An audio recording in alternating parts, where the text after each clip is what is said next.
As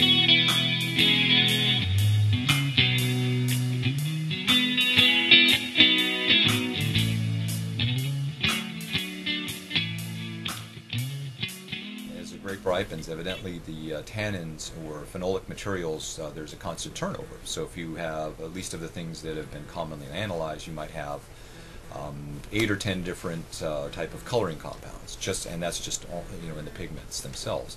That the relative levels of those will vary somewhat according to how long that vine has been, or that those grapes have been maturing. And at different maturity levels or hang times, those compounds are constantly turned over. In other words, some of them they're degraded and also produced at the same time. So depending on what enzyme systems or whatever the plant is trying to do to reshuffle all this stuff, it's making an attempt to, I guess, make that berry more attractive to some vector to move the seed to a more fertile ground.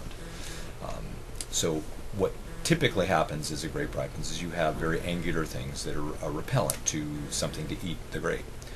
You have high acidity and very angular, harsh tannins, and very high levels of some of these tannins. As the grape is allowed to sit on the vine and ripen, and the seed is now viable, it's time for it to be spread. The plant sends signals to the berry to make that so. And so the acidity levels drop, and the type of angular tannins become more round tannins.